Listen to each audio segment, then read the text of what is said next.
প্রিয় দর্শক, আপনাদেরকে শুভেচ্ছা জানাচ্ছি জন্মভূমি নিউজ টিভি থেকে। আমি নিউ ইয়র্ক থেকে বলছি, রতন তালুকদার। আজকে বাংলাদেশ দিয়ে শুরু করি প্রথমে।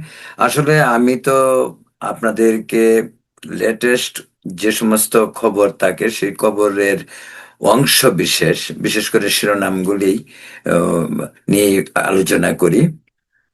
আমি এটা কখনোই ভাববেন না যে না আমি খবর পড়ছি বা খবর পাঠক, তা নয়। জাস্ট স্বাভাবিক প্রক্রিয়ায় যেভাবে কথা বলি ঠিক সেইভাবেই খবরগুলি আলোচনা করি। তো আজকের বাংলাদেশের খবরের সবচেয়ে আহ, যেটা খবর মানে সেটা হলো যে প্রথমেই বলে রাখি খালেদা জিয়ার কি অবস্থা। এখন খালেদা জিয়ার অবস্থা সংকটাপন্ন।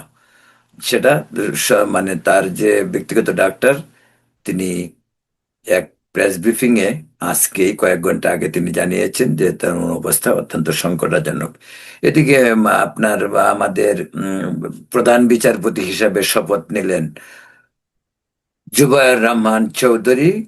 তিনি আজই শপথ নিয়েছেন। রাষ্ট্রপতি শাহাবুদ্দিন আহমেদ তার শপথ বাক্য পাঠ করান। তার মানে কি বলে, তার শপথ অনুষ্ঠানে গণ্যমান্য ব্যক্তিবর্গ এবং উপদেষ্টারা উপস্থিত ছিল, যদিও শুধু উপস্থিত ছিলেন না সেখানে প্রধান উপদেষ্টা। আর আজকের খবর তো এনসিপি তে ভাঙ্গন। পর্যায়ক্রমে এনসিপি থেকে পদত্যাগ করছেন তাসনিম, যারা কালকে পদত্যাগ করেছেন, আজকে আবার পদত্যাগ করলেন। তিনি হইল ও, তাজনুবা জাবিন। এর আগে পদত্যাগ করেছিল মীর আরশাদুল হক। তো এই নিয়ে তিন চারজনের পদত্যাগ এবং আরো কয়েকজন পদত্যাগ করতে পারে বলে শোনা যাচ্ছে। কারণ হিসেবে যেটা বোঝা যাচ্ছে সেটা হলো জামাতের সঙ্গে নির্বাচনী সমঝোতা যাওয়ার পক্ষে অনেকেই দ্বিমত পোষণ করছে।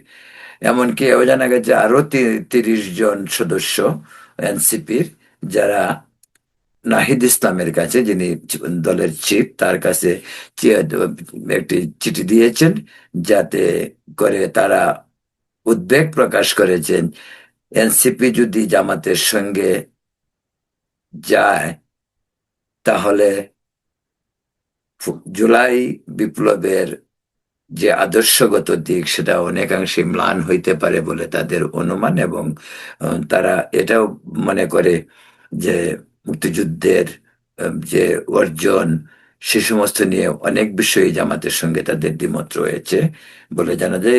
এদিকে আরেকটি নিউজও বাংলাদেশে আজকে আরো দুঃখজনক, যেটা অহরহই ঘটছে এই ধরনের ঘটনা। ইসেতে আপনার ঠাকুরগাঁয়ে মাজার এবং কবরের উপর ভাঙচুর হয়েছে। সেখানে শাহ সত্যপীরের মাজার এবং আশপাশে অনেকগুলি কবর ছিল, সেই কবরগুলিকে ভাঙা হয়েছে বলে একটি খবরে জানা গেছে।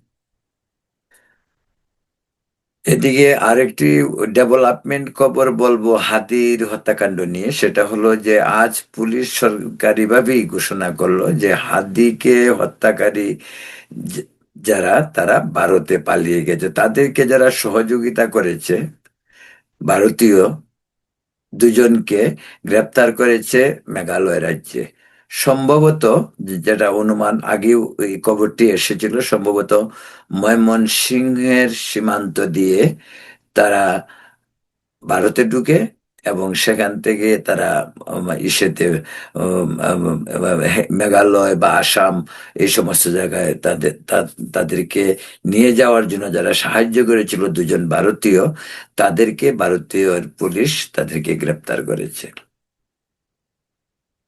ফরিদপুরের ঘটনাটি আরো দুঃখজনক। একই ধরনের ঘটনা। আপনারা জানেন যে রকস্টার জেমসের অনুষ্ঠানটি ফরিদপুরে মানে ইসে করা হলো, হামলা। তারপর সেটা পণ্ড হলো। অল্পের জন্য বেঁচে এলেন আহ, জেমস।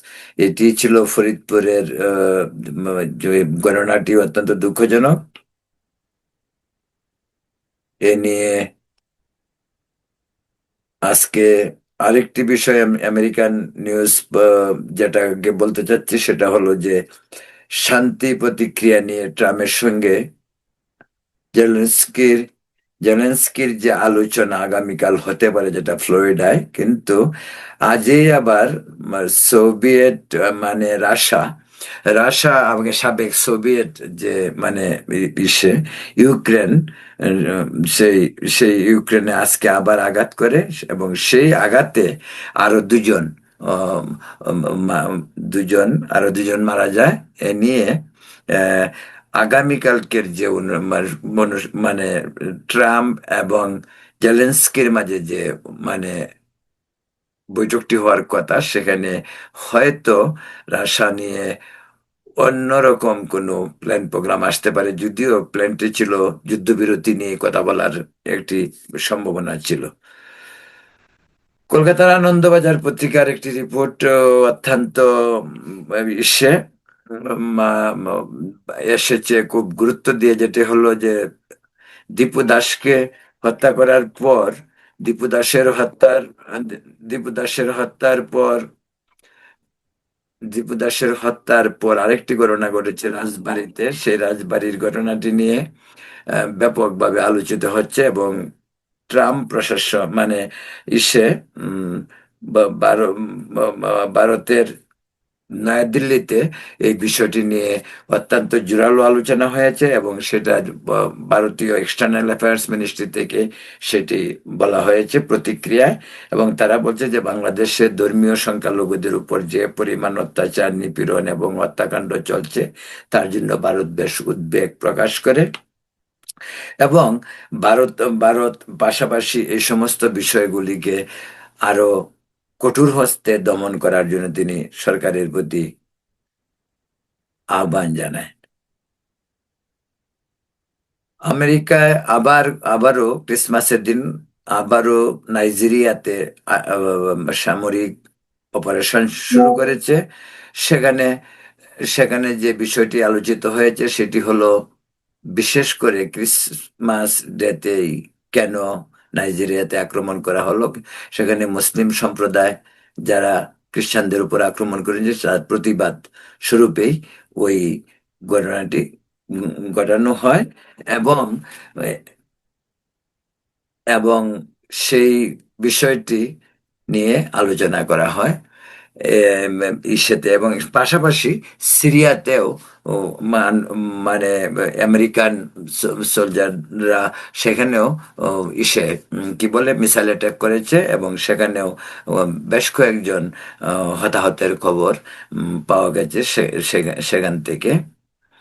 এদিকে আর অন্যান্য যে সমস্ত খবর, তার আন্তর্জাতিক খবরের মাঝে অন্যান্য যে সমস্ত বিষয়গুলি হয়েছে সেটা হলো যে শেখ হাসিনা একটি সাক্ষাৎকার দিয়েছেন দি ওয়াল মানে ইস্যুতে। সেখানে তিনি মোটামুটি ভাবে বলছেন যে তার শাসনামলে বিভিন্ন ধরনের ভুল ত্রুটি সেগুলি হয়েছে এবং তিনি দলকে সংগঠিত করার জন্য চিন্তা ভাবনায় আছেন এবং সম্ভবত দলকে তিনি ত্যাগী তৃণমূল পর্যায়ের অনেককেই সেই দায়িত্ব দিতে পারে, যদিও বিষয়টি এখনো পরিষ্কার নয়। তাছাড়া তার ভবিষ্যৎ নেতৃত্বে সজীবজের জয় বা পুতুল আসতে পারে কিনা এ নিয়েও তার বক্তব্য ছিল, কিন্তু তিনি পরিষ্কার বলেননি। তিনি বলছেন যে মেধা এবং যোগ্যতাই ক্ষমতায় আসতে হবে। আমাদের আওয়ামী লীগ আমাদের শেখ পরিবারের কোনো পারিবারিক প্রতিষ্ঠান নয়। সেখানে যে যে বিষয়টি হইতে পারে সেটা হলো তার যোগ্যতা অনুযায়ী সেখানে আসতে হবে। তো আজকে এই এই এই পর্যন্তই। তো আরেকটি খবর না বললেই হয়, সেটা হলো যে গণ অধিকার পরিষদ বিপিনুল হক নূরের যে প্রতিষ্ঠান, সেই প্রতিষ্ঠান থেকে সাধারণ সম্পাদক রাশেদ খান তিনি বিএনপিতে জয়েন করেছেন এবং বিএনপি থেকে দানের শীষ নিয়ে তিনি নির্বাচন করবেন বলে জানা গেছে। এদিকে নূর নিজেও বিএনপির সঙ্গে সমঝোতা করে নির্বাচন করছেন, যদিও তাকে নির্বাচন করতে হবে তার দলীয় প্রতীকে। তো প্রিয় দর্শক, আজ এখন এই পর্যন্তই। কালকে আবার অন্য অন্য খবর নিয়ে আপনাদের সঙ্গে আসবো। ভালো থাকবেন, সুস্থ থাকবেন। ধন্যবাদ।